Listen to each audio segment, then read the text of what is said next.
Hey, race fans, Hall of Famer Darrell Waltrip here. You know, it's time to drop the green flag on another edition of Leaning Right and Turning Left with Sadler and the Senator, powered by Pace-O-Matic.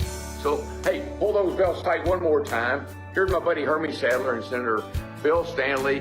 Boogity, boogity, boogity. Let's see what they have to say, boys and girls. Hello, everybody. I'm Senator Bill Stanley, and I'm leaning right. And I'm former NASCAR driver and Fox Sports analyst Hermie Sadler, and I am turning left. This is Leaning Right and Turning Left with Sadler and the Senator, powered by Pace-O-Matic. Good morning, Senator. Good morning, Hermie. How are you, my friend? I'm doing okay, buddy. And we mentioned last week that you and your whole family have been down for the count with COVID, and sounds like you had a pretty interesting bout. How would you rate are you 100%, or are you 75%, or are you, as you normally are, about 50%? Anytime I get back to 50%, I feel like I'm at full strength, but it was an adventure. I don't wish it on anybody, not my worst enemy. My kids had about 2 or 3 days of symptoms, and so, of course, I stayed home, and as we talked about last podcast, since I was exposed to take care of them, and my wife had it, and everybody was down, and then I got it right, when we recorded last time, and couldn't go to session, and it got progressively worse. Most of it was the aching muscles and joints, and then just not sleeping well at night. So then you were just out of it during the day. You'd rally during the afternoon, feel like, okay, I'm getting around this thing, and it would come and hit you again, and it just kept coming and coming and coming, and then it finally let go. Tested negative Sunday night, Monday, and so slowly getting back. The cough is still there, the raspy throat. I didn't lose my sense of taste or smell like most people did, and I didn't have the fever, but I had an awful headache, and so everybody who's out there, if you're listening, make sure I took vitamins. I was double vaxxed and boosted. Took vitamins, the Immune Boost vitamins, which I highly recommend, and this virus is sneaky, and it'll get you one way or the other. I'm glad that it wasn't worse than what some others have suffered from and family members have suffered from, but it's good to be back. It's good to be kind of back among the living, because for a while it's not good. I know, Hermie, you're the same way I am. It's not good. We work like sharks. A shark dies when it stops swimming, and so not being able to do much except maybe answer some emails and then get fatigued from answering emails, that's no fun in business. And certainly I've got a lot of people depending on me in the law practice, and whether it be my employees or my clients especially. And so that's a scary moment too. And so I'm glad I'm back, and I'm trying to make up for it, and just doing the best I can. And, got back here, and the SLG consulting motor coach had gotten in a rainstorm, and a tree fell off and went right through one of the windows. And I've now discovered that you cannot buy a window instantly to replace it in your motor coach. And my kids and family are planning on using that. They're renting it to go to Pigeon Forge, and I've got to find a way to put something in there so they don't have an open window driving down, the highway. Well, what you need to do is knock the window out completely and get you a couple garbage bags and tape the window up and make it look as like vacation, like yeah. And make sure you put a big Stanley Law Group ad below it and say, this motorhome belongs to the Stanley, proudly owned by the Stanley Law Group, and let them ride. And your wife will be really happy when about every 10 to 12 miles she'll have to get out and retape or replace the garbage bag in the window. Yeah. Listen, I solved your first problem of the day right there. Yeah, man of the people. I got the the Redneck Aquatic Center up and running. That was one thing I was able to do, was to go out for about an hour or two to get that done. And now I got a punched out window with plastic on the side of the coach. Can we get a picture of you in the Speedo? Is that a VIP section of the podcast? That is if you pay for the extra, not just the subscription, but the extra content. You can get a picture of that. Just like you can get a picture of you doing a keg stand at a engagement party. Yeah, I was publicly shamed by my daughter at a party that some other people threw for her and her fiance. For the most part, the the regular guest, let's just call it like it is, the old people went home.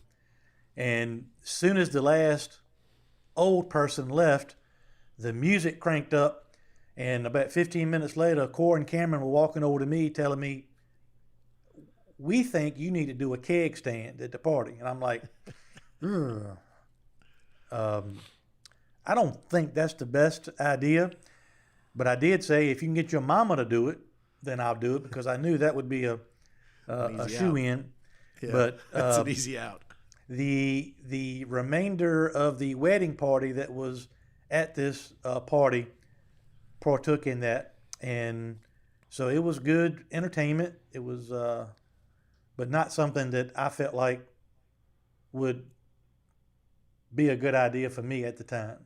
Well, I think that was an exercise of good judgment on your part. But as Cora told you before we started, recording, she said, if I were to decide to enter this race for the Senate District, 17th Senate District, she thinks a picture of me doing a keg stand at my daughter's, one of her wedding parties would be a vote getter. Your thoughts? It could go either way. I think, listen, I think our generation invented the keg stand, if I do recall. And so luckily. It must have been a Hampton, Sydney thing. Yeah, well, it probably was. Keg hits, keg stands. So luckily there weren't phones with cameras, because I might have been caught doing one of those. I wasn't a big beer drinker back in the day. They used to call me Half Can Stan, because, I'd walk along around with Q-Tip and how many nicknames did you have? I had a bunch. I didn't have more than. Would you say half what? Half Can Stan. Half Can Stan. You leave that wasn't Stan Ray, because Stan Ray would drink the other half out of your beer while at the same time he was drinking his. Stan Ray, who, just back up, I graduated high school with, played high school football with before he came to Hampton, Sydney to join you guys. Right. Stan would average about a case of Budweiser on Friday afternoons before football games. Yeah. There was no half can stand in him. Yeah, beer was very popular back then, and there was a place down at the end of the road at Hampton Sydney Road that you could go pick up your kegs for your fraternity, and you knew you had a good party if you had 10 kegs or more, and I wasn't a big beer drinker, because it was always like eating cake for me. I always felt full after I drank like a beer or two, and then I wanted to go take a nap.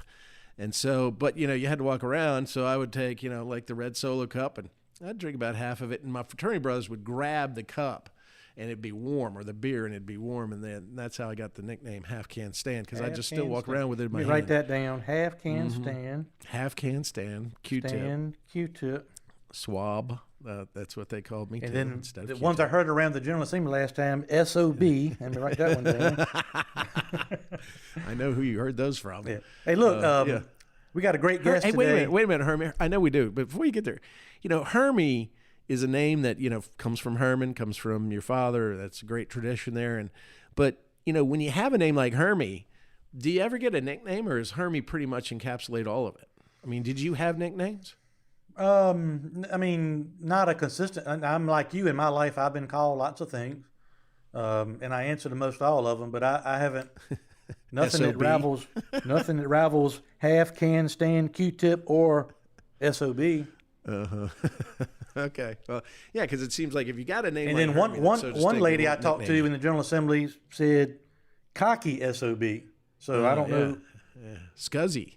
Scuzzy. Word used generally, unseemly. not specifically. Unseemly. Yeah. Unseemly. Sadler. There you go. All right. So look, we got a great guest today. Longtime friend of mine and my brother.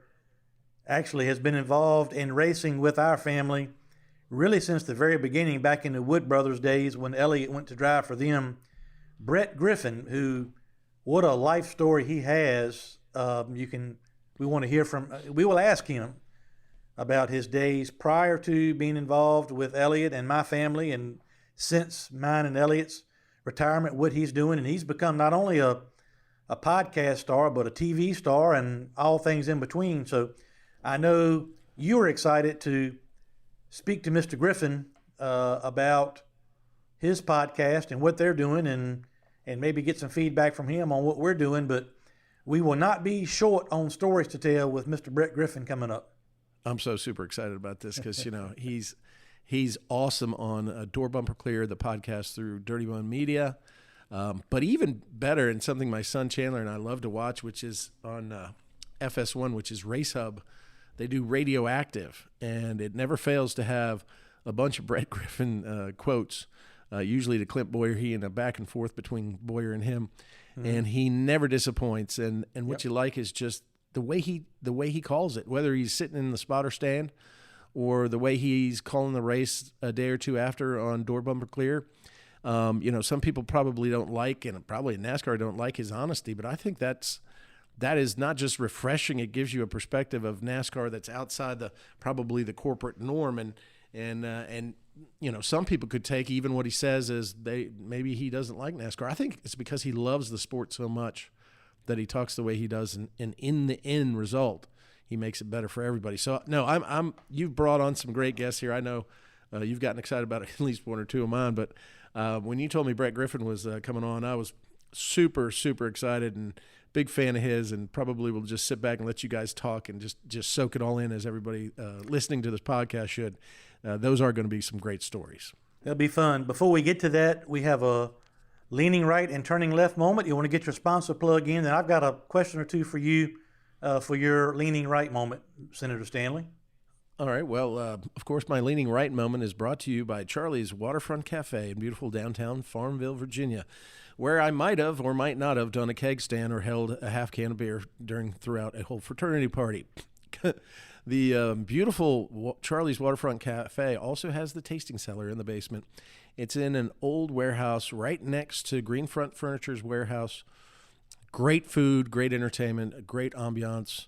If you're down in Farmville, or you're visiting the Moton Museum, you're visiting your children at one of the colleges and universities that are there, or just there maybe to even buy some furniture, you need to go see Tommy Graziano at the beautiful Charlie's Waterfront Cafe, celebrating over 20 years being in business. He started that right after I left there. We were going to start a restaurant together. We had talked about it. He went and actually did it, and he stuck with it. So, and he's been very successful. And the reason is because he's meticulous about his food. He makes sure that the atmosphere is always right. And Tommy always goes to the nth degree to make somebody happy. That's his personality, and it translates in his restaurant business. So the leaning right moment is brought to you by Charlie's Waterfront Cafe. And here's my leaning right moment. I really don't have one after last week. The budget that I missed because I had COVID that was voted on was voted with bipartisan Republicans and Democrats voting for both of those budgets in the House and the Senate. Well, it's one budget, but one bill passes from the House to the Senate, HB 30. And quite frankly, when I look through it, I mean, we are spending $224 billion. Is that right, Brad? Over 2 years. Over 2 years. I remember we used to spend like 80 or 90 when I started 11 years ago. We have now not just increased the income that we bring in to the Commonwealth of Virginia through taxes and other means, and through ABC, really, it's one of our biggest profit makers. But we're spending like, as I said in a speech yesterday to the proud patriots of Smith Mountain Lake, we're spending money like drunken sailors in Singapore, and I don't mean that as any slight against our naval men and women who serve, because my dad was in the Navy, but my dad used to use that phrase. But one of the things that I noticed the most that I hated about the budget, I would have voted no based on some of that spending and the spending priorities, even though we gave raises to teachers, our state employees, our police officers, our sheriffs, they deserve that. We had some pet projects in there that I think were unnecessary, not good use of the taxpayer money, and you have to vote as a whole. But also, too, I passed a bill my second year which actually established school choice in Virginia. School choice in Virginia that allowed those parents whose children were living at or below the poverty level and their schools were failing them in the public system to get actually scholarships so that they could send their children to private school and help them in their education. And those scholarships were funded by actually tax benefits and breaks for those people that would donate to these scholarship funds. In that budget, they cut the funding by over 50%.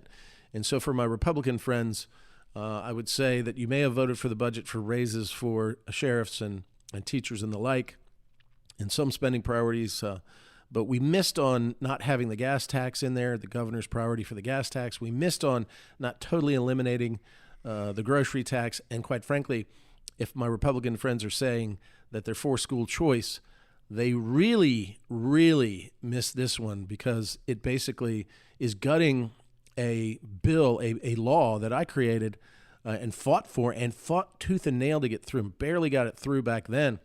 This has been a bill that the Democrats almost every year have, this is a law that they have filed a bill every year to repeal and to kill. I've been able to extend it into pre-K, pre-kindergarten, where there is no pre-K offered for those children at or below the poverty level, whose parents want to get them into those programs that they can get scholarships to send their kids to pre-kindergarten. They've even tried to undo that and repeal that. So once you cede the field, once you give up some of that territory to the Democrats on school choice, I don't think we sit in a very good position to then tout that we want school choice and we're fighting for school choice. So I think that was a real swing and a miss for the Republicans, and I think it hurts the lab school initiative that our governor wants, and I think we came woefully short in producing the money, $100 million or more, that's needed to provide these lab schools in these underserved areas, these underprivileged areas, rural and urban, where we're giving children a chance at a world-class education when the public schools are not. So, and you voted for basically trying to redefine skill games, as we talked about in the last podcast, but in doing so, created a convoluted mess to an already unconstitutional statute and complicated matters that hurt small businesses. So I was very disappointed in that. This bill now goes on to the governor for his amendments, or he gets that red pen, a line item veto. You may hear that people want that in the federal government, but we have that in Virginia. So he can amend that budget. I'm sure he's going to put some amendments in there. I hope he makes the gas tax elimination a priority in there. I hope we take a harder look at that and we do that. If we're spending $224 billion over 2 years, man, we should be able to give that money back to the taxpayers. It's our obligation because it's their money, not ours. I always like to say we're renting it, but we never seem to pay it back. This is an opportunity to do that. We may see the governor amend the skills game legislation that's in the budget so wrongfully. But quite frankly, when I look at that, Hermie, I've looked at that amendment to that unconstitutional law through SB 971, and I don't think it affects us. I don't think it affects our injunction. And quite frankly, it proves our point that they are incapable of eliminating what is protected by the First Amendment and what has also helped our small businesses during these tough times when, as we've said over and over, gas prices are soaring. We're at new records. Inflation is going, through the roof. They're talking about recession, stagflation. All of this stuff just does not look well. And what are we doing in the Commonwealth of Virginia? We're spending money like those drunken sailors in Singapore. So that's my leaning right moment, brought to you by Charlie's Waterfront Cafe. What's your take on that? Well, the biggest concern, or the thing that's been frustrating to me, and we talked about this on the podcast last week, of course, I've got skin in the game, as you do, on this skill game issue. But on the bigger picture, I've been really frustrated by not just the fact that they inserted this language on the skill games and the marijuana issue back into the budget. It's concerning when they did it, how they did it.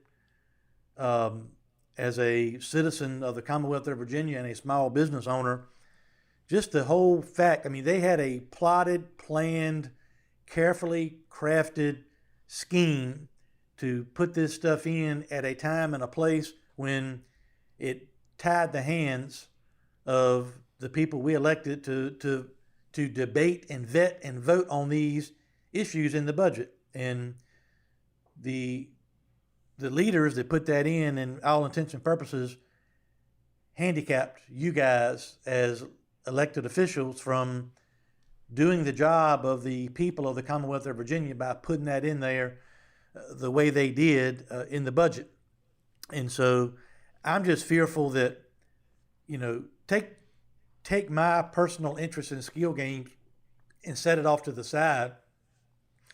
The idea that we've opened the door to the possibility of people that our elected legislators having the authority, ability, lack of oversight, lack of transparency, all those things, having the ability to put something in, not only put it in, but when they did at the 11th hour and not going through the proper legislative process, that's just a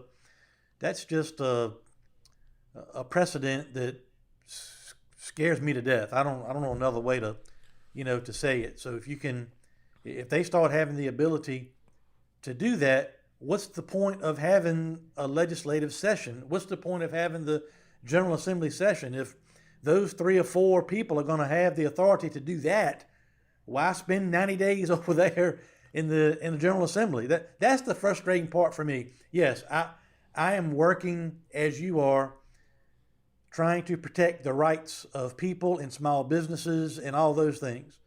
We have a legitimate fight on our hands to protect that. But more than that, I really worry about the slippery slope that we're heading on if this becomes a way that legislators find out that they can get things done, to what you said last week, get things done that they were not able to get done or didn't feel like they could get the votes to get done during the regular session. And to me, as a Virginian, that really concerns me about my government. It's a dangerous precedent, but the irony of it all is also in that budget is legislation, budget in the budget language, that restricts casinos. There was a referendum in Richmond, as some may know, because that's how we allow casinos, is the city has to pass a referendum. The people vote on it. Well, the people defeated it. And Richmond city government officials didn't like that, and casinos didn't like that. And one of our former guests, Joe Morrissey, put in a bill for a referendum for Petersburg since Richmond rejected it. They watered that down. They killed his bill, and then they put in the budget, well, they'll give him a JLARC study to see if a casino is worthwhile in Petersburg. In the meantime, casino said, we're going to just have another referendum in Richmond. And then in the budget language, it also said, well, and a court said, and a court, just like ours, ruled that, yes, Richmond could have another referendum. And then they legislated in the budget, well, I guess you can have that, but we're not going to certify whatever those results are through the Virginia lottery system. And so now, ironically, the casinos are threatening to sue for what they think is unconstitutional action through this budget if the budget passes. Oh, the irony, my friend. Those institutions that are from out of state that have been trying to shut down small businesses' participation in the emerging industry of gaming and gambling now don't like what's, they try to put stuff in the budget that would hurt small businesses or participate in that, at least, in my opinion. And now, oh my goodness, they wrote something that that could hurt them, and they're not happy about it. This is wrong. This shouldn't happen. How do you legislate through the budget? Which is funny because that's what they were encouraging at the very minimum of the budget writers to do against skill games. And we'll see how that plays out.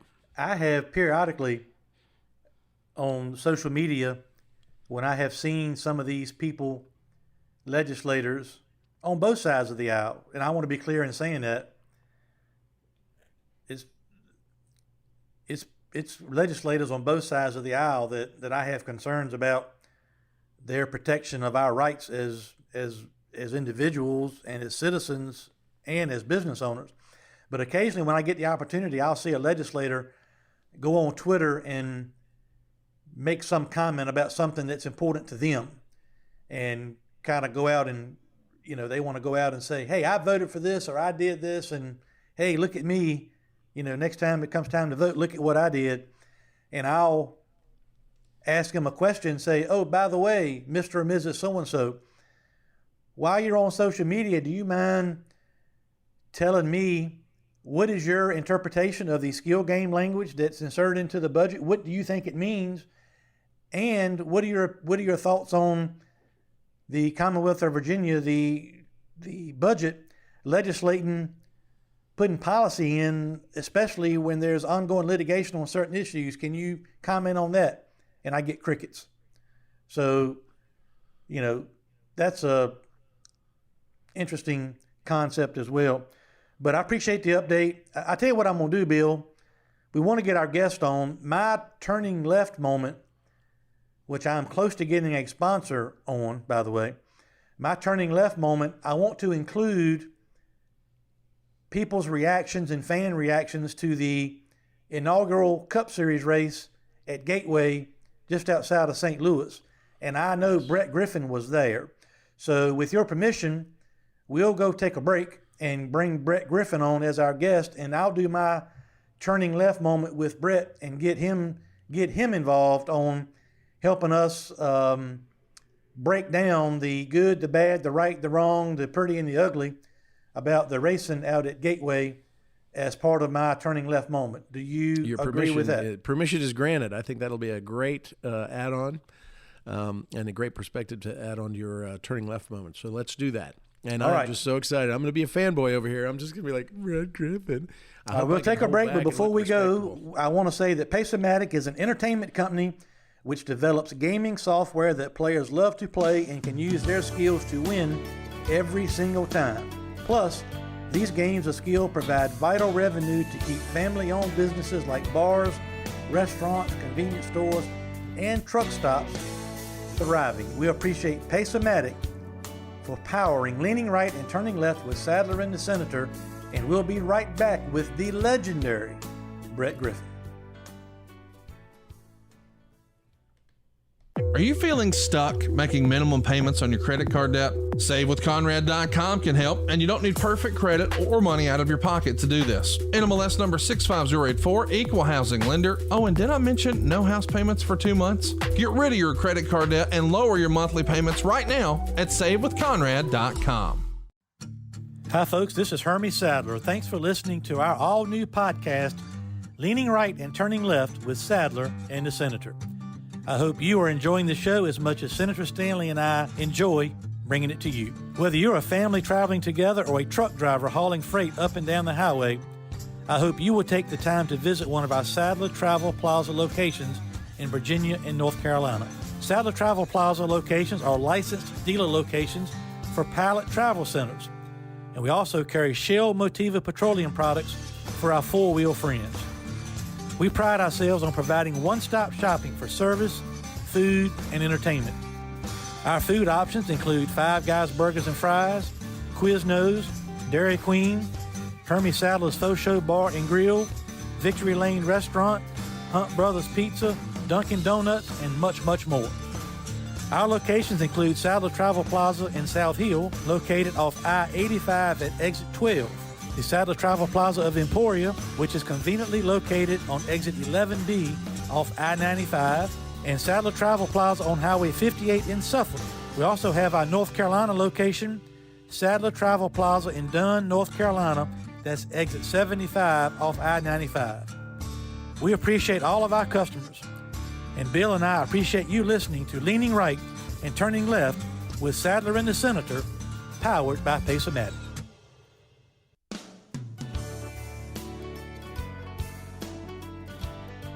And we're back, and they're already talking. Ladies and gentlemen, I'm Virginia State Senator Bill Stanley, and I'm still leaning really right. I'm Hermie Sadler, and I'm turning left, and this guest is one that... Awesome. Senator Stanley has asked for this guest since the very beginning. He says, I need to talk to that Brett Griffin. I need to know more about Brett Griffin. I think Brett Griffin is cool. Now, Brett is on, but I got to lay some groundwork before we even let Brett talk. And that is rule number one. We are not discussing any trip to Las Vegas ever. Number two, come on. We are not talking about anything that happened at any time, at any track, at any location after 8 p.m. Oh, man, that's going to be tough, but okay. Other than that. Well, thanks for coming on, Brett. Ladies and gentlemen, Brett Griffin. And that ends that interview. Well, I think what Hermie is saying, Bill, is I like to know good attorneys, so I'm glad I'm on here with you because you never know when I might need you. I'm here for you, brother, anytime, free of charge, just like Hermie. I got to tell one story, though, since Hermie brought it up. It was after 8 o'clock. We were in Fontana, California, and Hermie gets this bright idea that he wants to go ride around on the racetrack in the middle of the night. So he and I get in this car and we exit pit road. We get on the racetrack. Bill, we don't even make it down the backstretch. Here comes 4 police cars. They were dropping guys out of helicopters. You'd have thought we were going to rob a bank. We get stopped, and I'm like, damn it, Hermie, I told you this was a bad idea. So here comes all these guys to our window. I wouldn't roll my window down. I was like, you're not getting my hard card. You're not taking me to the trailer, because Hermie had this bright idea. And we weren't out there going fast. We were just going to go ride around. So that's one of those stories that Hermie doesn't want told on here, Bill. So what happened? I mean, did we come out with some new cuff jewelry? Did something happen? You know, Hermie always says he's allergic to alcohol because every time he drinks, he breaks out in cuffs. What does that mean? That's exactly right. Thankfully, we had the president of the racetrack with us at the time. I was wondering They if he got was us going out to of the get trouble. to that point. But they literally said, "What's your name?" And I said, "Larry Bird." I wasn't even giving him my real name. Mike Helton was not going to call me back in that truck and rip my ass again for something that Hermie's bright idea wanted to do. It's like I've tried to tell move. Angie. You don't need a lawyer, buddy. You're doing just fine. I've tried to tell Angie, tried to break some of this stuff to her now that I'm home and having to live at home actually all the time now. Brett, this is going to happen to you one day when you actually have to be at home one of these days. So I've been trying to break this stuff to her as we go, and she really likes when I try to explain something and I say, Angie, it was the thing to do at the time. You know. But when you got the president of the racetrack partying with you and she goes along with the fact that, yeah, that sounds like a great idea. But while we're talking, we can talk about, I think it was Will Otterburn and Lee Seymour and that group decided to go around the racetrack at Dover at 3 or 4 o'clock in the morning. And so I don't know why. And if you want to talk about Dover, we can talk about the night we left a club and tried to get back into the racetrack at 4 o'clock in the morning. And we had like 40 cars behind us trying to get them into the infield at Dover. And it looked like we were having the Peanut Festival parade here in Emporia coming back to the racetrack. And the first motorhome you have to drive through in the motor coach lot is Mike Helton, and we pull up and Brett and Elliot, all 40 of these cars, we took the whole party from the club and we're trying to take them back to the racetrack. They closed the club down. We had to go somewhere. Close the club down. So instead of going outside at the club or finding an after hours club let's take them all to the racetrack, but not only just to the racetrack, but into the driver owner coach lot at the racetrack at 3 o'clock in the morning. I mean, that's just a smidgen of some of the dumbass shit some of the bright ideas Brett had. Oh, blaming Brett now. That sounds like you, buddy. Yeah, hey, but it's fun to have fun. That's all I know. And I was very fortunate to come into this sport in 1999 and get to meet Hermie Sadler, Elliott Sadler. Those guys are like brothers to me. They took me under their wing. And man, they just brought out the best in me. That's all I can say. Well, I tell you, every time we've talked to Elliot or Hermie about you, there's always a twinkle in their eye and a little bit of a hesitation before they say anything.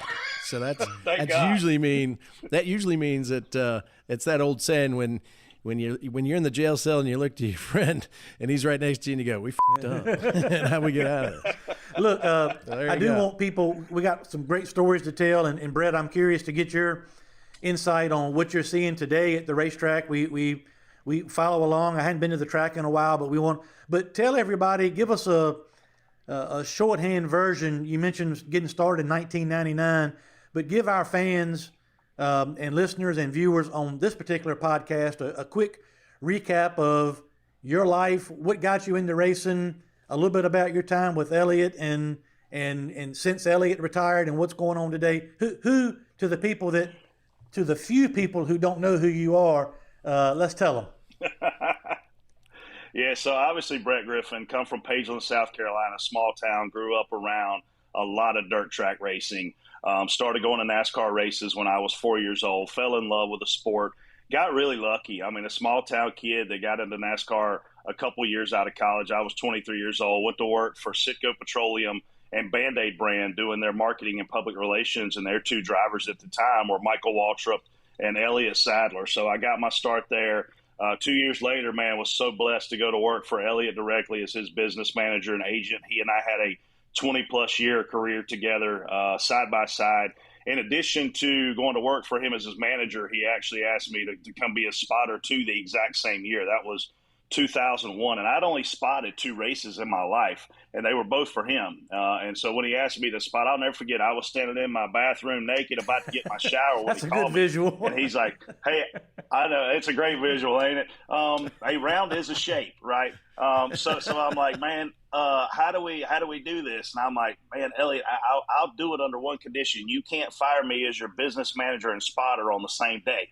And he was like, okay, deal. So I signed up to be a spotter. Well, fast forward 3 years later, Dale Jarrett, Elliot, and myself started a marketing company together called Driver's Choice, which we had the entire time that Elliot was driving. So long story short, Hermie, I'm still spotting for Colleague Racing in the Xfinity Series and the Cup Series. I am still in the marketing business. I own my own company now called Spot On Activations. I am a podcaster with Dirty Mo Media, which is obviously Dale Jr.'s brand. I'm a huge podcast fan, so love what you guys are doing. I also star in a docu-series, which has not started yet. It's going to be called Leading the Field. It is an agriculture-based docu-series where we're going to go around to awesome farms throughout the country and highlight what our growers are doing to feed America, right? So a lot of hats, a lot of things going on, man, a lot of fun stuff. Busy guy. But, Hermie, that's kind of where I'm at today, man. And in terms of what you said about the sport, we saw this thing explode really right after I got here. I mean, when Dale Earnhardt died, that was a tragedy, but it put us on the biggest stage in America from a sports perspective. I mean, we weren't, in my mind, that far behind the NFL at the time in terms of what we were doing with TV ratings. And from an attendance perspective, we were blowing the NFL out of the water. There's not a stadium in the country that could hold 300,000 people like Indianapolis would, or like Daytona would, or like Talladega would. So obviously we saw the decline in the 07, 08 era, which I blame a lot of that on Goodyear. I blame a lot of that on NASCAR being greedy, the tracks being greedy. And I think what we've seen now, Hermie, is kind of – what do I mean by greedy? What do you mean? You say you blame Goodyear and NASCAR for being greedy, and just explain what you mean with NASCAR. Separate them, NASCAR and Goodyear. I think the tire debacle in Indianapolis was a disaster. When we had 200,000 people there to watch a race, and we could only run 8 laps at the time. I was covering pit road for Hot Pass then, and I had Jimmy Johnson. He had to pit every 10 laps. So I think our fans were very disgusted not only with the fact that the tires were failing every 8 to 10 laps, but how NASCAR managed that process of the race. I mean, they did not want to see, and I'll say it out loud, they didn't want to see Dale Jr. go a lap down in that race for a blown tire. So when we got to the point that he was going to blow a tire, which was that 8 to 10 lap window, they threw the caution. And I think we pissed off 200,000 people in attendance and 5 million plus watching at home. And I think you guys know consumer confidence. Hermie, you're in the truck stop business. Bill, you're obviously in politics. You got to keep your people believing that you know what you're doing. And we looked like for an entire 4 hours, we had no idea what we were doing. And I think we lost consumer confidence on the television viewer and obviously the person that was at the track, because the very next year we went back. We went from 250,000 people there. Look, Bill, we'd have 100,000 people there for qualifying. We went back and we only had 8,000 people in the stands. Wow. And it went from a spectacle to an embarrassment. And we rode that thing until 2 years ago when somebody finally had a bright idea of, hey, let's stop running this oval and run a road course, right? So I think Indianapolis, and look, we were in a little bit of a recession at the time too, but I think Indianapolis was the start of the downfall where people that needed to be making good decisions weren't making them. And then on the greed side, we had tracks that were being built. Chicago's one of them. Kansas was one of them, and they said, hey, you can't just come in and buy a ticket to the Cup race on Sunday. You got to buy a ticket to qualifying on Friday. You got to buy a ticket to the truck bush race on Saturday. You got to come in and you got to spend about $4,000 per family. Well, hell, I can't. I'm not going to pay $4,000. Look, I'm very fortunate in what I've done in my career. I'm not going to pay $4,000 to go do anything at a sporting event. That's too much money. You get over $2,000, I'm out. It just ain't worth it. So I think that greed took over. But Hermie, in terms of where we're at now, if you came into the garage and you looked around and you rode around with us for about a month, there are more sponsors in our sport right now than I've ever seen. Now, are they as big as what they were? No, because one brand, let's just back it up, UPS is not here spending $16 million anymore. Citgo Petroleum isn't here spending $12 million anymore with Jeff Burton. Kyle Busch, M&M's, they're spending a boatload of money. They're leaving the sport this year. But the sponsors that are here are spending that $1 to $5 million, and there's more of them than ever. What we're missing is that the Winston of the world, right? Winston Tobacco, which took the local track, it kept the grassroots racing. They did all the marketing for NASCAR at the local level. We're missing that, in my opinion, to develop not only the future racers, but the future fans. I mean, there was nothing better than going to, South Boston and Orange County and Ace Speedway. And those places aren't around anymore because Winston left, if we're being honest. So if you're going to have to support that, somebody's going to have to write the check for that. And NASCAR so far hadn't stepped up and done that.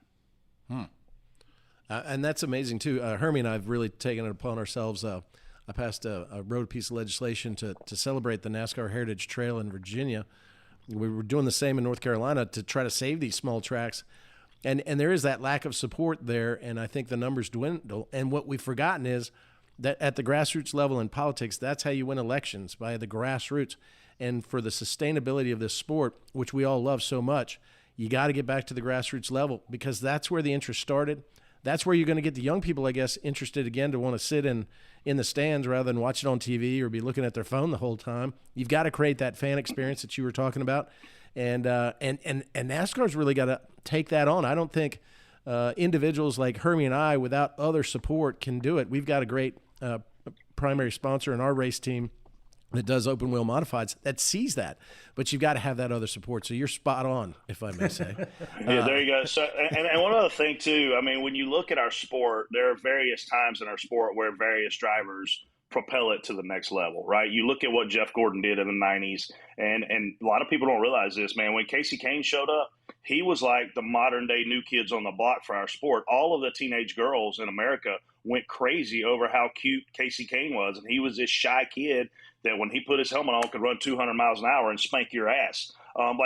We've got to have another personality coming here and blow the roof off this place. And I don't know who that is or when it's going to come. It's got to be organic. It can't be man-made for me, right? I've made this comment several times. The last couple years I did TV, mostly in the truck series. And what I enjoyed doing about the truck series TV is everybody wanted to be on TV, or everybody knew the value of being on TV.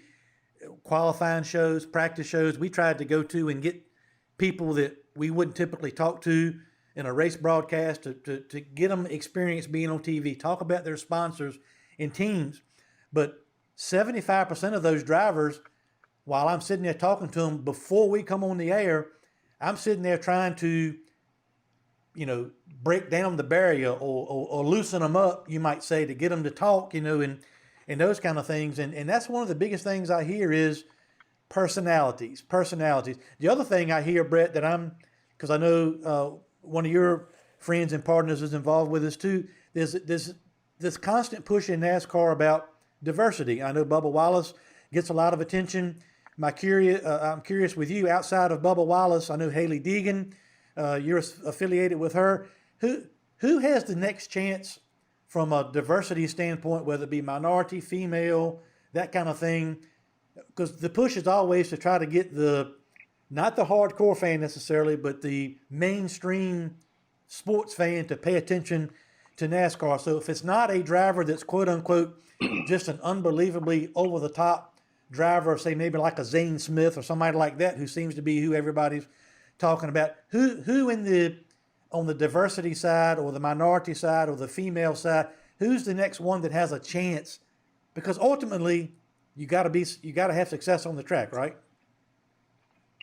You do. I mean, when I look at diversity, Hermie, I also look at it from a racing perspective. And, NASCAR and television, they put a lot of eggs in the Danica Patrick basket. They put a lot of eggs in the Ricky Carmichael basket. They put a lot of eggs in Travis Pastrana being the next big thing. Obviously, Danica was a female, but the diversity that they were looking at there was they're not NASCAR guys. They're superstars coming into our discipline. And the problem with all three of those people is they couldn't drive, right? They weren't going to be superstars. So now you've got this gimmick that you're promoting. And I think, to your point, NASCAR's got to be very careful on who they get behind. I think Roger Carruth has a lot of talent. I've spent some time talking to him. I think he's very well spoken. I know how hard he's working outside of the car. And Hermie, it's a lot different now, man. It's not about you knowing, what shocks and springs are in the car. It's about you running the simulator. It's about you working out, and when you getting in the car, being in super tip-top shape. I pray that Hailie Deegan gets better at what she's doing. And I think she has the chance. The people don't realize she's only been on asphalt ovals for 4 years. You know, she's 20 years old. She came out of racing off-road dune buggies. So it's a big leap for her to show up and have to race Matt Crafton, who's been racing trucks longer than she's been alive. And, oh, by the way, she's showing up at the racetrack. They're not letting her practice but 20 minutes. He's got freaking thousands of hours on this particular track. So to expect her to go out and beat a guy like that, it's not going to happen. She's already a superstar. She's a social media mogul. She's got over 3 million followers on TikTok. We need her to do well. Well, how the hell are we going to do that, Hermie, if we don't let her test and we only let her practice 10 minutes every week? And she's still doing well, even with those limitations. And she also brought up another point. I think it was on your podcast, your great podcast, Door Bumper Clear, which was, if we're going to get the younger fan base, we've got to make the races shorter because the attention span is shorter in her generations. What did you think about that? And is that one way to try to attract that crowd that naturally flows to Deegan?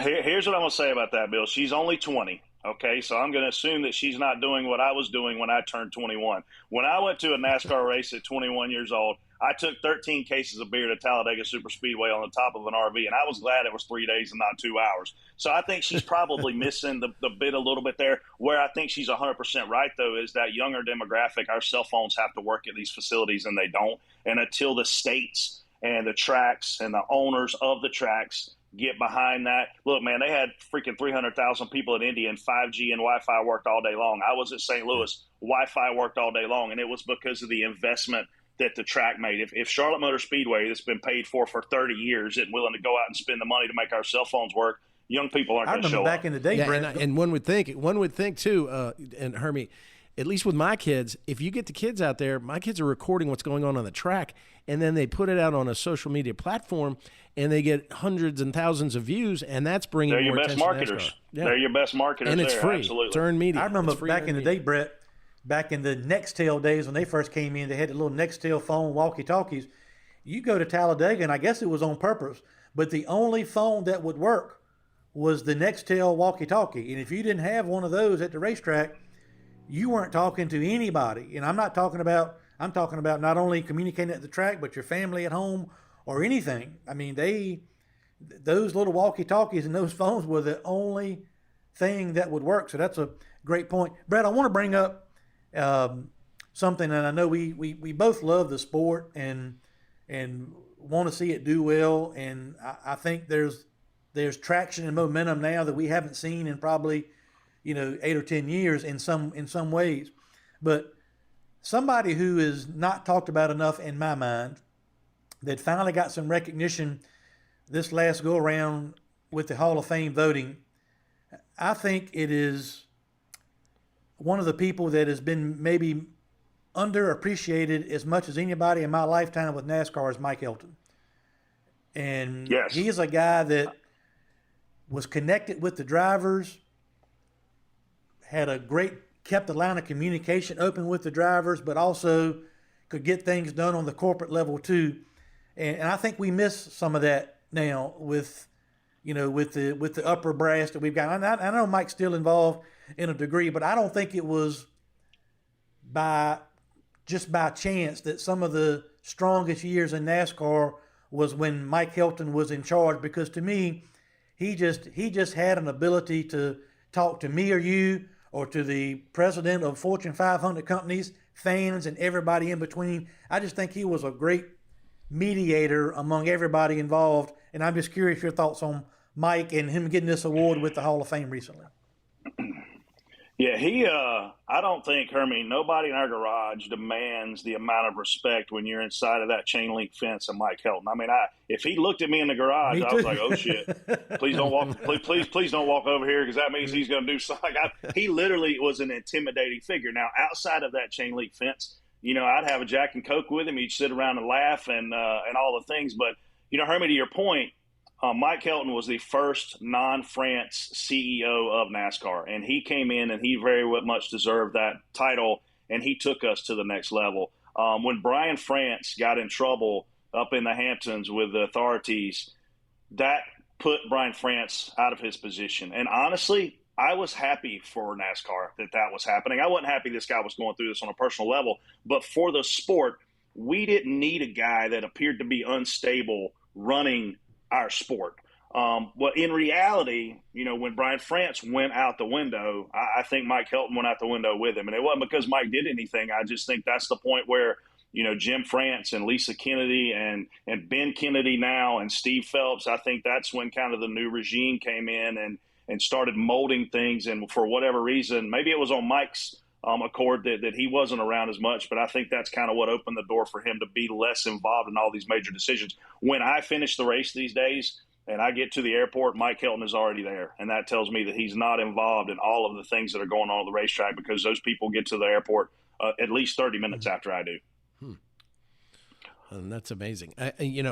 So what you're seeing right now, though, I see kind of a bit of a rebirth in NASCAR. What are you looking at, and what are you seeing, especially from not just the spotter stand, but you're intimately involved with the drivers, the businesses, the teams, this new car.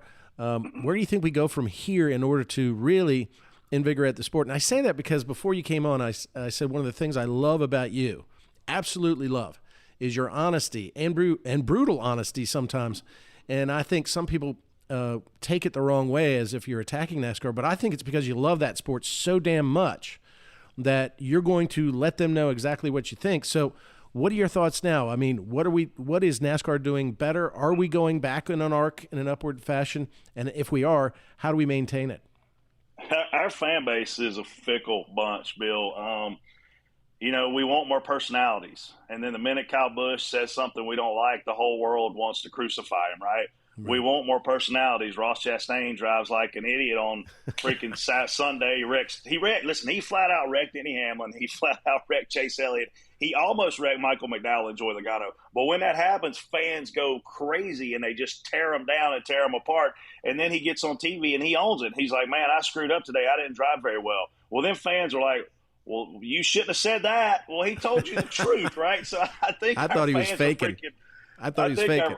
Oh, man, he's an all-shucks guy like Carl Edwards was. I mean, he's a guy that's going to do things on the racetrack people don't like and get out and smile and say, hey, I'm sorry. They're not sorry. I'm not buying it anyway. But I think our fan base is tough to appease on social media. And I think when we're talking about those NASCAR, figureheads, they need to turn Twitter off after the race. They don't even need to look at Twitter until the next day. I've seen NASCAR executives get into unfriendly banter with our fans. Now, he's gotten a lot better at this, but I've seen the NASCAR executives go back and forth with a fan about an issue. Like, dude, we don't need an executive vice president talking to a guy that doesn't even have his picture on his Twitter profile and going back and forth in public. So I think we've got to take a real careful look at how we manage our social presence in the sport. I think we've got to take a huge look at the experiential side of what it's like to be at the racetrack. St. Louis this weekend, Hermie, man, I wish you would have been there. I've never seen a promoter put as much money back into an event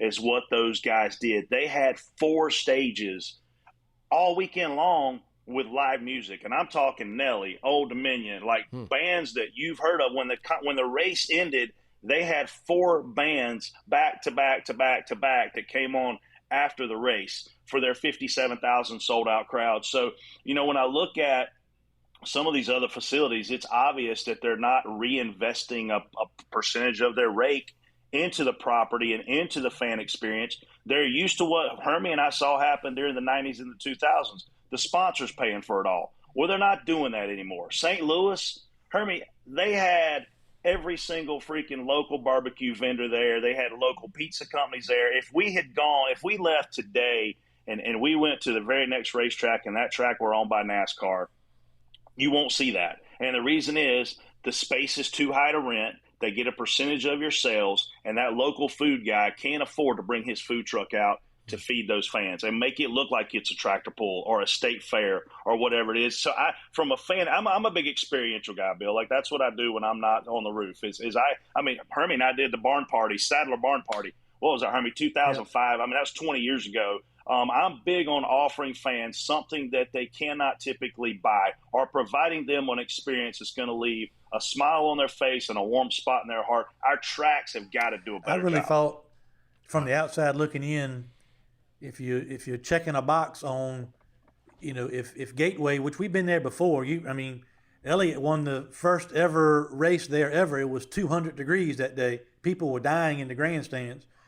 So that track had some stigma to overcome. But if there was a grade on checking the boxes for making a great impression for a new grand opening of a racetrack, they checked all the boxes and certainly did everything. And look, just something simple. We take a lot of this stuff for granted, but for me, just sitting at home and turning the TV on and seeing a grandstand full of people and people standing up and cheering with cars coming to the green is something I hadn't seen in 10 years. And that was, that would be something with me if I was scrolling by the channels and if I saw that, just the people up screaming about cars are taking the green flag and the grandstand is full, and it makes it cool again. Bill, Brett, that's something that, back in the late 90s, early 2000s, it was cool to be at the racetrack. It was the place to be. Like watching professional wrestling back in the Rock and the Stone Cold Steve Austin, Jeff Jarrett days. It was cool to watch Monday Night Raw. We talked about it on Tuesday. Well, somewhere along the line, it got to where the NASCAR race wasn't the cool place to be anymore. And it wasn't as cool to watch wrestling on Monday nights and, all those things. But they brought it back. That was an old school feel of a race watching on TV. And by the way, I know we got a couple cautions at the end and we had a couple restarts that were exciting. But prior to those last cautions, watching the 22, and Kyle Busch battle, the way they were battling and had strengths and weaknesses on the racetrack, that seemed like an old school, battle on the track as well. So I would have been just as happy watching those two guys duke it out under green as I did getting those. So A+ for Gateway, St. Louis, everybody there for doing it. Brad, I know we're getting a little bit short on time. I got two people I want to ask you about. Okay. One of the upstart teams, and you're affiliated with one we'll get to in a moment, Colleague Racing, but one of the upstart teams, obviously, in the Cup Series this year is Trackhouse. Justin Marks seems to be a guy that is maybe doing things a little bit different, and he's younger and he's more involved on social media. I saw a little banter back and forth with, Denny Hamlin trying to throw a grenade over there, and Ross Chastain may not have, but Justin Marks threw it right back at Denny and said, whatever you want to do, Chief, let's wreck them. Whatever bring it. Yeah. So I'm just curious your thoughts a little bit on Justin Marks, the kind of person he is, and maybe what a personality like his may mean for the sport. Hermie, 5 years ago, I was worried about ownership in the sport. Michael Waltrip Racing went out of business. Guys like Rusty Wallace, Kevin Harvick, they couldn't keep their NASCAR teams afloat. And when you look at the ownership, Roger Penske, Jack Roush, Rick Hendrick, look, those guys are all around 80 years old or older. And I was truly nervous for where's the ownership going to come from, right? Now you've got Keselowski involved with Roush. You've got Denny Hamlin with his own team with Michael Jordan. You've got, guys like Justin Marks. We've now got some young ownership in place, and that's a really good thing because the old way of thinking may have been some of the problems as we've tackled some of the things we've tackled in the last couple decades. Justin Marks will tell you flat out, he's not in the racing business. He's in the marketing business that just so happens to put race cars on the racetrack. I have loved everything that Trackhouse has done up until he went at Denny Hamlin on Twitter. I thought that was pretty dumb when Denny Hamlin is saying, I'm going to wreck your race car, and Justin Marks' reply was, I can't wait. Well, I don't think I would say that because what if you can't wait and it's a cutoff race going into the playoffs and it now takes Ross Chastain out of the playoff? Are you going to still not be able to wait? Because I think you're going to be pretty pissed off and wish you hadn't came at it. But again, he's on social media at a time where a lot's raging. If he'd have waited until the next day, he probably wouldn't have said, I can't wait. But I love what Justin Marks is doing. I love the designs of their cars. I honestly, up until that point, I don't think Justin Marks has made a mistake. Look, Hermie, you've been watching this sport for longer than I have. Chip Ganassi Racing was around forever. They had one or two good years. They're having a stellar year. Daniel Suarez struggled to run in the top 15 in Joe Gibbs Racing Equipment when it was amazing. Struggled at Stewart-Haas Racing when it was amazing. He now actually looks like he can drive a Cup car for the very first time in his career. So it's obvious that whatever Justin and his group, Ty Norris, are doing once they're inside of the walls of their building, they're building faster race cars than Chip Ganassi did. They're faster than Hendrick most weeks. They're the only Chevrolet that can navigate the dirty air and that can go up and run up front. I mean, Childress will occasionally have Tyler Reddick up there. Hendrick's going to, obviously have, a Chase Elliott or William Byron up there, but they're not up there every week. Ross Chastain is up there every fucking week. The other and the same for you guys in Cowlig. We've got Chris Rice. We had him on the podcast, and he's a riot, especially when you get him around a Sadler. They start talking in a language that's barely intelligible and understandable, and he does a hell of an impression of one of the Burton brothers. But he was saying, and just his energy and spunk and enjoyment, that there's this kind of energy with Cowlig Racing that you've got to be feeling as well. I mean, they're going out there and they're having a great time. You saw the Portland race. I mean, how the hell did Allmendinger win that friggin' race? But you can tell that when he jumps out of the car or jumps in the car, he may be frustrated with some of the equipment, but he's just happy to be there. It just seems to be an attitude that Cowlig's bringing to this track that I think is even different and I've not seen before. What's your take on that? So I tell you this, man, like we talked about new ownership, right? Now you have Matt Cowlig, his first year ever, a team owner in the NASCAR Cup Series full time. We ran 7 or 8 races last year to try to get our feet wet. A completely different scenario than what Trackhouse is in. Trackhouse paid a large sum of money to get 2 charters and to get an established race team that already had all the employees, already had all the infrastructure. You can change the name on the building and start molding something really special, which Trackhouse has done.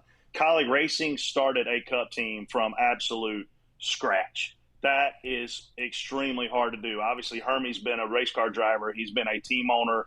He understands all the things on the business side and the competition side and how hard it is, Bill, to marry those two things together. Matt is a businessman. He's out of Ohio. He understands how to run a business and how to make a business productive. Chris understands racing. He understands how to make race cars go fast. So you have in that scenario, look at what they did in Xfinity Series in a very short amount of time. They came in and they were struggling to finish on the lead lap, if I'm being honest with you. Well, what do? They land a sponsor. They go hire a guy like Ross Chastain. They win their first race. Now they're winning multiple races a year. They're winning the regular series, Xfinity Series championship. They're competing for an Xfinity Series title. The Cup Series, you're not going to show up, start from scratch, and be able to do that. When you look at what Red Bull did when they came in, and we can keep that list going of new teams that came in that had to ride the struggle bus for a few years, it's going to take a few years, Hermie, right, to get them up to speed. But for what they're doing from a culture standpoint, Bill, I love them to death. I mean, my favorite team I ever worked on in this garage was Michael Waltrip Racing because of the culture that Michael had in our business. And that's the exact same way that Matt Cowlig is doing this. He lets you be yourself. He lets you do your job. He shakes your hand and thanks you at the end of the day. There's not a lot of owners like Matt Cowlig in that garage. Awesome guy. Yeah, and I'm ready to go get leaf filter on my gutters because I'm starting to believe as well. But I think Ross Chastain needs to have Preparation H as his sponsor because he seems to be up everybody's ass. That's just my and Bill, Chris, Brett, that was my lead, and I was gonna say, we've known Chris Rice longer than we've known you. And I went to Bobby King, who was my old crew chief back in my Virginia's for Lovers days. His 80th birthday was last Saturday. I remember Bobby.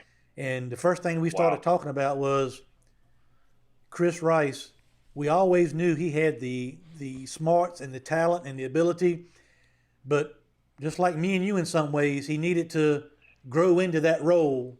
And he has, just like that, put all of his great tools to work, and is in a great spot with Cowlig, and we couldn't be happier for Chris. And, I know, Brett, you got to get out of here, and I'm just sad. I want to say this before we go, that I've seen you on social media the last couple of days. You're looking for an attorney for a personal matter, and Bill, of course, is a great attorney. He's doing a great job for me and small businesses. I'm just sad we don't get to have time to talk about the great attorney work that we got done in Myrtle Beach all those years ago, that you took liberties with a beer bottle with a patron at a bar and ended up coming back 20 minutes later and rejoining the party. I mean, Hey, thank goodness we know people in high places. Man, I tell you what, this has got to be a part one. So we've got to ask you back. And what I'd really like to do, Hermie, is have Elliot on here and you guys talk stories about. We just about can't those do early that, times, 'cause Bill. I I have a hard time saying no to you, but we just can't do Listen, that. Hermie, you keep thinking this is a live broadcast. This is a tape broadcast. We can cut some things don't out make any difference. after We just negotiation. can't do that. We just can't do that. We've already done it.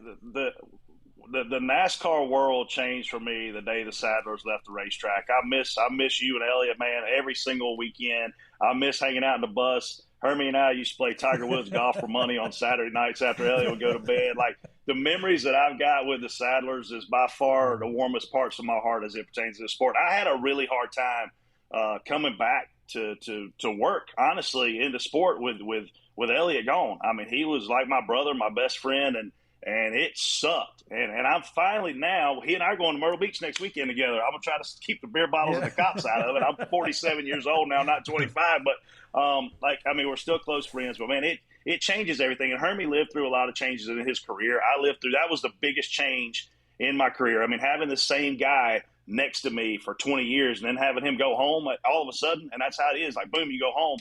It was a big change. But, man, I appreciate you guys letting me come on here. I love what y'all are doing, and I'll come on anytime, Bill. Just call me. Yes, we got to have you back. We'll call this phase one. We'll see how we do with this, and if we decide later on to bring in phase two. If we decide. See, I think you got something to be fearful of, and you have nothing to fear, Hermie. You know, we bring you, Elliot, and him back on there. Well, what would be really good, and Elliot would be a hell of a conversation. What would be really good if we could pull it off is get together in the same place, maybe at Faux Show, maybe somewhere in Charlotte. Yes. Get around a table, have a couple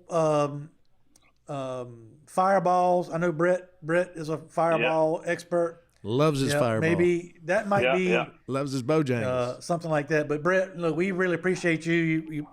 You know, like family to us, have been for forever and ever. Really proud of you and what it's really ironic and cool to see you and Chris Rice with the connection really through us to continue to be able to work together and doing good things in the sport. Bill and I are going to continue to watch, and maybe as we get down closer to the playoffs, we'll have you back on and dig a little bit deeper, not too deep, but a little bit deeper into some of our stories we had back in the day. But continued success for the rest of this year.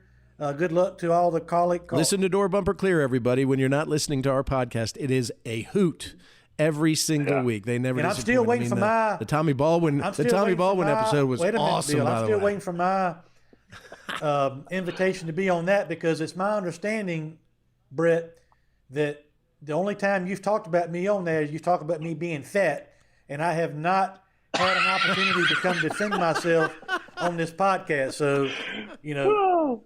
We need to. Well, you're going to have to drink about 13 cases of Slim Fast before you get back on that show there, Hermie. Any Monday that you want to come, man, we'd love to have you. Hermie, I love you, brother. Bill, good to talk to you. Great talking to you. Y'all have a great rest of your show. I wish I could stick around. I'm having a blast. All right, Brett, we'll get you back on next time. We enjoyed the hell of it. Thank you so Bill, much. let's take a short break, and then we'll come back and close this one out. This has been another good one. Best day ever. Best day ever on this podcast. Damn it. We'll come back and close it out. This is Leaning Right and Turning Left with Sadler and the Senator, powered by Pace-O-Matic. We'll be right back. Psst. Who's going to take care of your family if something happens to you? What would they do without your income? If you don't have a plan, you need to go to GoliathLife.com. Get a quick quote for more than 20 carriers. You don't even have to leave the house.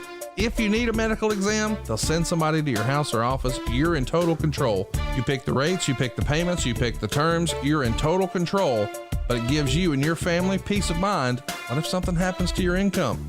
Hurry to GoliathLife.com. Hey, this is Bill Stanley, Hermie Sadler's sidekick on this podcast. But when I'm not in Richmond at the Capitol or doing this podcast, my real job for the past 27 years is as a trial attorney with the Stanley Law Group. Here at the Stanley Law Group, we represent our clients in every courthouse in the Commonwealth. No problem is too small for us to solve. No case is too big for us to win. Whether it's criminal charges, traffic offenses, civil disputes, litigation matters of any sort, we handle it all. We make sure we treat every client like family because they are to us. Your problem is our problem. Your success is our success because we hate to lose more than we love to win. And believe me, we win a lot. Don't believe me? Go ask Hermie. I'm his favorite lawyer. Give us a call at 540-721-6028 and let us help you. Or visit our website at www.vastanleylawgroup.com. At the Stanley Law Group, we'll make sure that we are the lawyers that you swear by and not at. Wow, what an interesting interview that was. I'm Virginia State Senator Bill Stanley, and I'm laughing and leaning right, and I just wanted more of that. I didn't want that to end, Hermie. I'm Hermie Sadler, and I'm turning left. And how much fun it was to catch up with Brett Griffin. We, as he alluded to, Elliot and I basically lived with him for 20 years. And for most of those 20 years, I stayed on the bus. We all stayed on the bus together on Elliot's bus, and man, we had some times. We had some fun. I bet. He never looks like a dull moment. Yeah, I mean, he's on all the time, isn't he? And but you know what? He has a great gift of being able to have fun and connect with people and all that, but also be very good at what he does from a marketing standpoint and a sponsorship activation standpoint. I mean, he loves to have fun, but he's very, very good at what he does. Yeah, very smart, very brilliant, intelligent man. And I was telling you after the interview ended, I mean, I've got a lot of race car drivers that I like and throughout history and follow and enjoy their personalities. But of all the people in the sport, I got to tell you, I think Brett Griffin is my favorite. And it's just he is Brett Griffin. He's going to tell you what he thinks. You don't get that in life anymore. And it reminded me of when you and I were talking to your brother, and your brother said, you know, one of the most freeing things about retiring from NASCAR was the ability to say what he wanted to say, what he felt. And that struck me. And rather than saying, Elliot, as he said when he was in the sport, of what had to be said or what corporate wanted him to say, I don't think Brett Griffin's ever had that limitation. And he speaks his mind, and I think it's really good for the sport.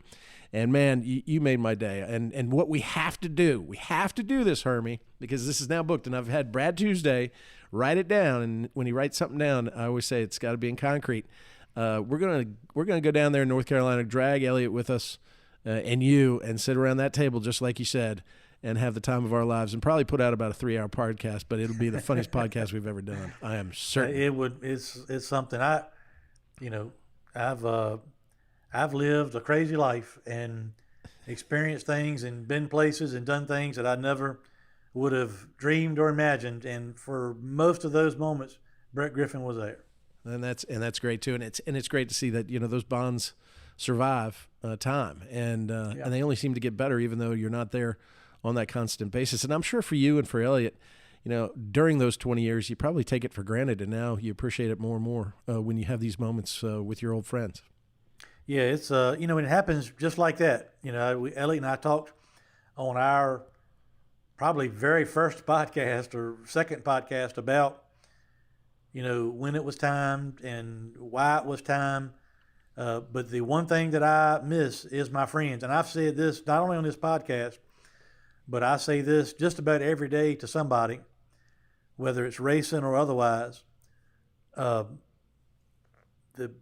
biggest assets I have in my life are my friendships and relationships that I've got with people that I've got to know over the years, whether it be in business or playing ball or going to school at Chapel Hill. And certainly I was on the road for 30 years, working with, I'm talking about people within the sport, NASCAR, sponsor people, competitors, people like Brett Griffin, people like Chris Rice, all that. I mean, having great, solid friendships that withstand the test of time is what I'm most happy about at this point in my life is having those people that you got them, Bill.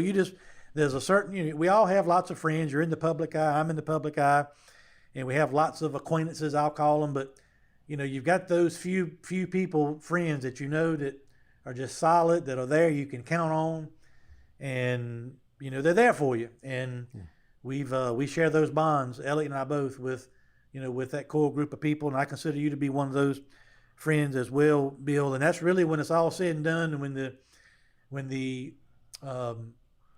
fireball stops flowing and all those kind of things, when you're really having some people that you can depend on and know that they're there for you, that's a comforting thought.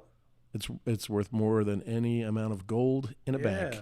And quite frankly, what I think I'm seeing now as we go through these podcasts is the ripple effect of that Sadler legacy as it still continues through the sport, and with some of the greatest people that are currently in the sport, all the way from your dad and the stories that they have about him and those lessons that he taught them throughout those years and the funny stories that they retell, right down to look at what you built, and you may not be as close to the sport as you were, but that legacy carries on, and I think that's great for the sport, and especially you get to do it in open wheel modified too. You're back into racing in probably a more relaxed atmosphere and a little less pressure, but you're making a big difference. I hope I'm a part of that, and I appreciate your friendship. Like you can't even know. But for guys like Jonathan Brown and all those racers in open wheel modified, you make a difference, and that's a great thing. It sounds so I don't simple. like kissing your ass either, so it's hard for me to say. Look, it sounds so simple, but all I've ever really known how to do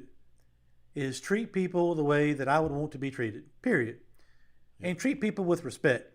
It doesn't matter. I've always tried to, in my lifetime, whether I'm talking to Dale Earnhardt or whether I'm talking to somebody, one of my regular diesel fuel customers, at one of our convenience stores. It doesn't matter. I'd always try to treat and talk to people with respect in a way that I would want them to talk to me. Yeah. And, that is something my dad has always tried to tell us and instill in us. And because you never know. I'll tell you a quick story, then I want to get to my turning left moment. I have a friend of mine named Earl Hall that owns a company down in Hampton, Virginia, Blue Water Yachts. They sell yachts and big boats and all that, and they're family friends of ours. His son Connor Hall races late models and races on the Cars Tour and all that. And I don't think it was him, but I remember him telling me a story years and years ago where two people walked into the showroom at Blue Water Yachts looking at boats and components and stuff. One guy was, dressed in a suit and tie and had a briefcase and all that. One guy had on raggedy jean shorts, or jorts as we call them, and an old cut-up T-shirt and a ball cap. And if you're looking to sell somebody a $5 million boat and you're one person, what does your inclination tell you to go speak to first? The guy in the suit, And so he remembers telling me the story of a salesperson going down and walking down the stairs to the showroom saying, okay, who do I go to first? The bum over here in the jean shorts or the guy over here in the suit and the tie? He goes over here and the other guy walks out, comes back later. But as it turns out, the bum in the jean shorts is Bruce Springsteen, walking around looking for a boat. And the other guy was an insurance salesman trying to sell them something. So, you just never know, who you're talking to, what impact they may end up having on your life at some point down the road or whatever. So, and I'll tie it back one more time. And I know you and I spend a lot of time on this podcast talking about people's rights and the Constitution and all those things. And that's why those things strike me different than maybe they do other people. When people are talking about people's First Amendment rights and Second Amendment rights, it doesn't matter what your stature is in a community. It don't matter if you own a business or work for a business. It don't matter how much money you got in the bank, all those things. Everybody has rights that should be protected. And that's the most thing I'm proud of, is trying to stand up and protect those rights for, in a lot of cases, people that don't have the resources or the platforms that you and I have to try to protect those rights.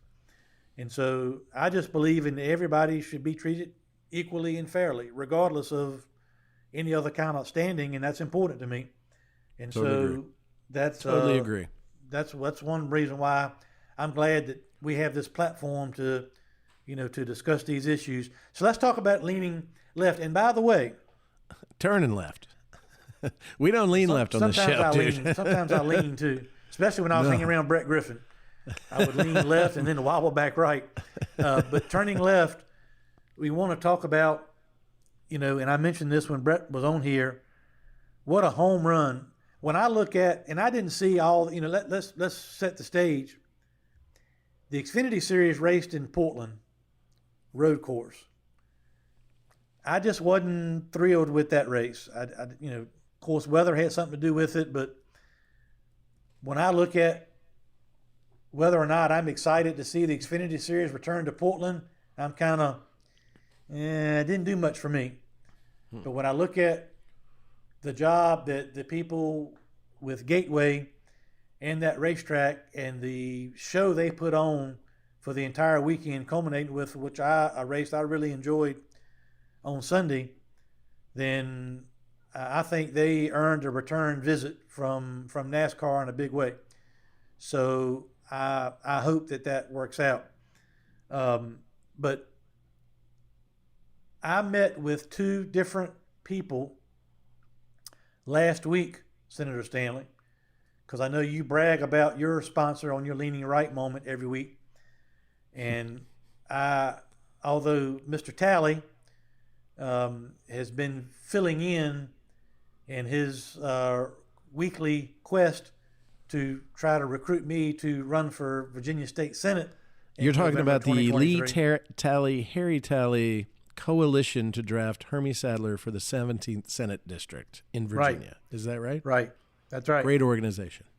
But I've met with two people in the last 7 days about a potential partnership, not only potentially with me personally, but also with this podcast, as well as potentially with, listen to this, Stanley Sadler Racing.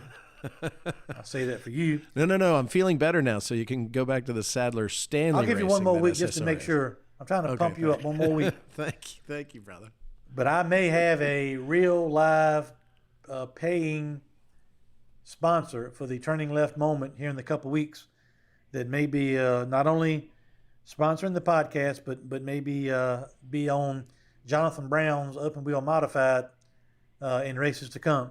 Fantastic. But, it just, to me, my Turning Left moment was the great race we saw at Gateway.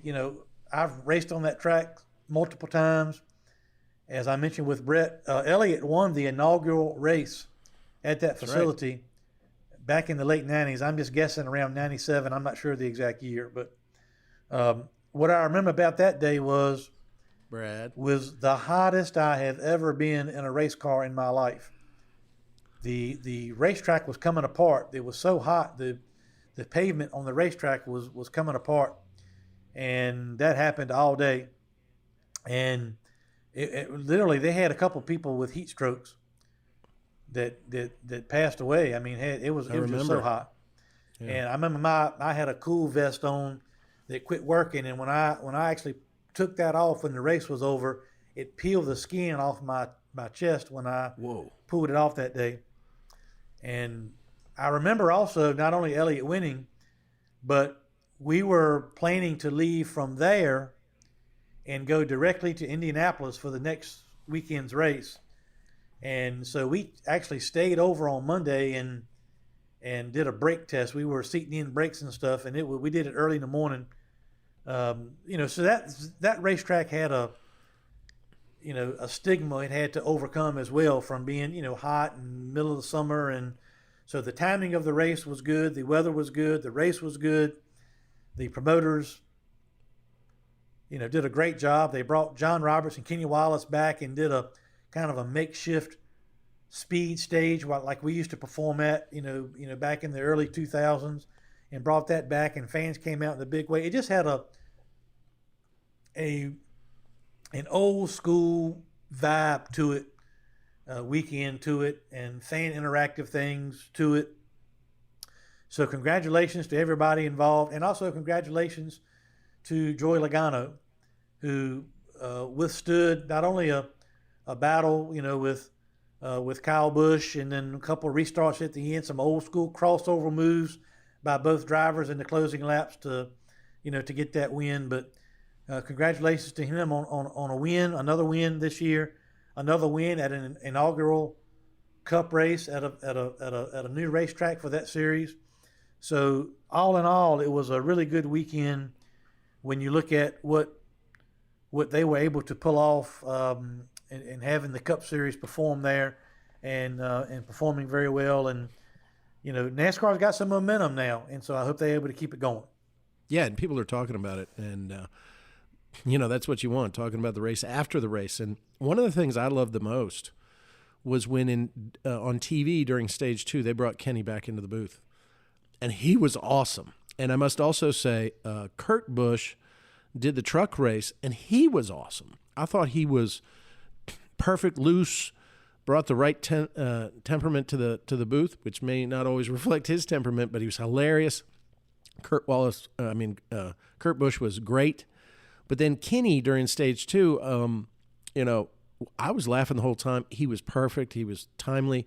He's that St. Louis native, and I miss that. And I think that's one of those things that they need to keep going by bringing those personalities that have been in the booth before, have been commentators before, and that really kind of melds the old with the new in a perfect way.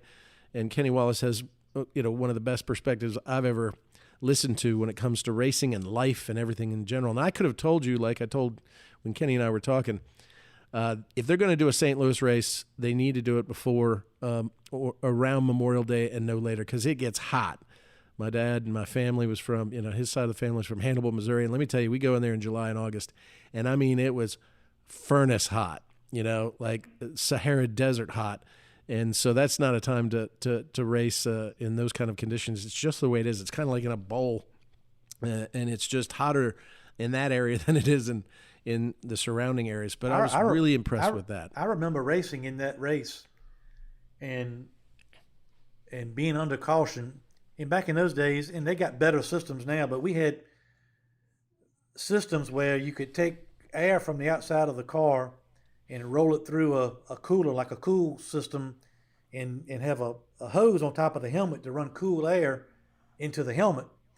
And I just remember on several opportunities under caution, just thinking to myself, man, my air condition is broken. So I would raise my shield up to try to get some fresh air. And when I did, it's like somebody was blowing a blowtorch in my face. So my air conditioning was working, but it just was so hot, it made you feel like it wasn't. But overall, a great weekend for NASCAR. What did you think about the race? I mean, the race itself, you had the fans filling the stands. That was awesome. But you had some drama in the middle of that in that race. Ross Chastain, as I said earlier, should have Preparation H as his sponsor, because he was up everybody's ass. And yep. I love the way he races. I love that aggressive racing. We need more of it. I think, look, they have bench clearing brawls in Major League Baseball when you throw, some chin music at the batter. That's going to happen. That's human nature. That's the competition of sports. And then what you had there was Ross just kept running into the back of everybody, just like Brett was talking about. And then what you saw was the reaction of not only Denny Hamlin, who then kind of slowed him down and put him way out under the apron line, and kind of I don't know. I guess he was trying to slow him down because after the wreck he might not have been making his marks on time, and might have been out of the race. But really demonstrating to him, to Ross Chastain, that wasn't tolerated. And it wasn't going to be over either. What'd you think of all that? I mean, I love that kind of drama. I think I just think overall, I try not to get in too much about feuds on the track and all that. I enjoy that now. I'm not involved in it, and I think Ross he's always raced that way. I get Ross trying to apologize, but I wish he would not apologize for racing how he races. I think that's what's gotten him to that point. I mean, you're a bull. I would consider you a bulldog attorney. You don't go in the courtroom like you did in Greensville County down here and kick ass in the courtroom and walk out on the front steps and say, I'm really sorry I got emotional in the courtroom. You just don't apologize for who you are and what makes you good at what you do. So, Ross cannot be going out and racing in a way that has gotten him to the point that he's at and then feel like he owes everybody an apology when the race is over. I think he needs to embrace who he is and and it's gotten him to the point where he's got this ride. He's won 2 races this year. He's a contender for a championship. I don't think he should apologize for that. Well, and did you see the fan reaction too? Once that started happening, the fans were up and cheering, and it got them very interested and involved. I think the race would have been good whether that was an involvement or not. I think the race was great, but it adds an extra layer to it. And now people are talking about, Denny says, there's going to be your time, and he's got a number on that list. And just like Brett said, you've got a number of people that are even going to be racing against you for a championship that still have at least what they think is a marker out there for you.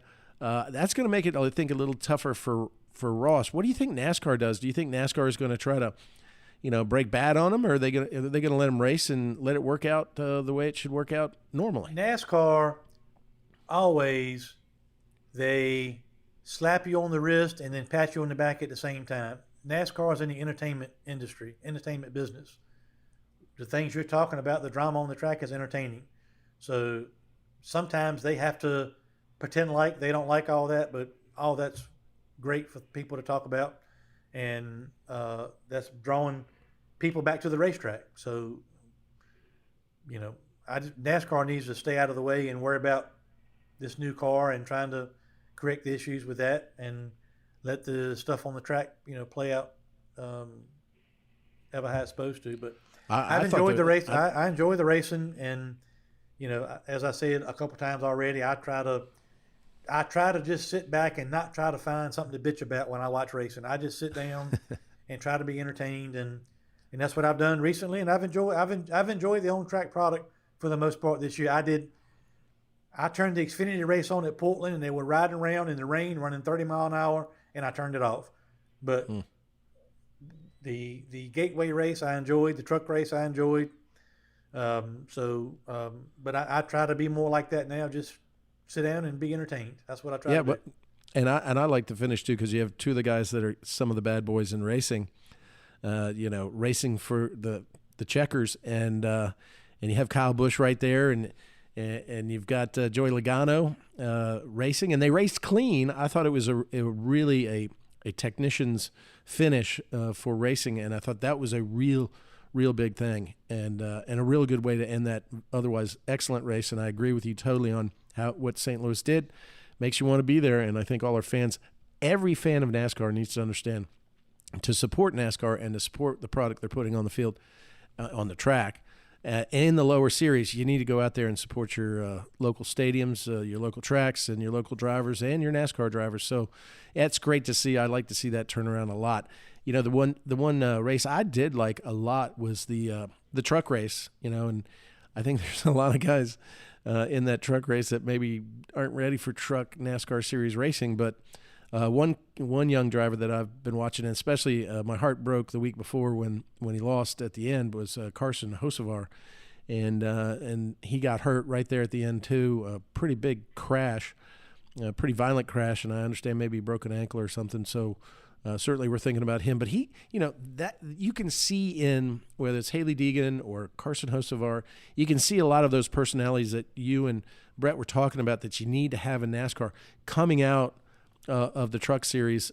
You see some of those in Xfinity, and hopefully they are peppered into the top series because there's a lot of drivers out there that you can root for now at every level of this of from Cup all the way down to truck, and even I'm seeing some in ARCA, but that's promising for the sport. Not only is the product good, but the potential's good. I know you're reaching now. We're not talking about ARCA at all. I want to say before we get out of here, talk about racing. The most important part about racing is to know that the Smart Modified Tour cranks back up on June the 29th at Caraway.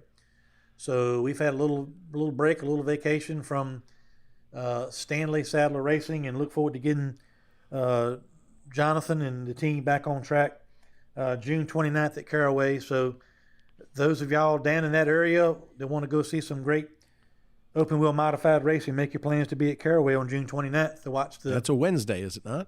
Wednesday night. Yeah. Watch number 22.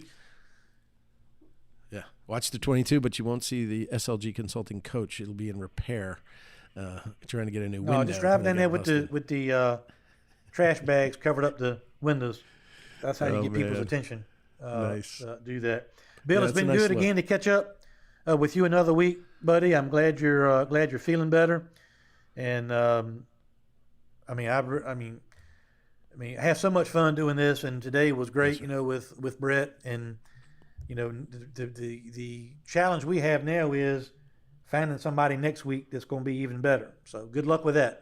It's on me, and I had them lined up until you said, "Hey, we got Brett Griffin," and I told them all that you're on tap next week. So let's yes, sir. You work on that. As always, we appreciate everybody listening to the podcast. We appreciate Pace-O-Matic for their support and giving us this platform and allowing us to really come on, have some fun, but also talk about things that are important to the lives of people in the Commonwealth of Virginia and other parts of the country as well. As always, Bill, was a lot of fun. Thank you, Hermie. I love you, brother. I love doing this podcast. We're having such a good time doing it, and the numbers of the listenership that's growing is getting bigger. If you want to see it, if you want to go back and listen to any of our podcasts, you can go to our website, www.sadlerstanleyracing.com. Don't get it reversed. It's sadlerstanleyracing.com. You can also follow us on Facebook at Leaning Right and Turning Left Facebook page. Go and like and share that with your friends. You can find us on all the platforms from Spotify to iTunes and iPodcast. We always love your support. If you get the chance, give us a 5-star rating after you listen to us. And if you got some questions, send them to us. And hey, we've got this new angle. We've got Hermie's answer machine, a throwback to the time when you put an answer machine on your desktop. You'd plug the phone line into it. You'd record a message, and you record a message for us. We're going to play it here and have Hermie's response. It's always going to be fun and funny. We've just launched that. You can find that on our Facebook page, Leaning Right and Turning Left Facebook page. You can make a recording right there, and we'll play it on the air. And if we play it on the air, we'll send you some of that Sadler Stanley merch for your involvement. We really appreciate everybody who listens because we're having a great time. We hope you are too. I'm Virginia State Senator Bill Stanley, and I'm Leaning Right. And I'm Hermie Sadler, and I'm Turning Left. This is Leaning Right and Turning Left with Sadler and the Senator, powered by Pace-O-Matic. And we'll see you again next week. God bless you all. Have a great week.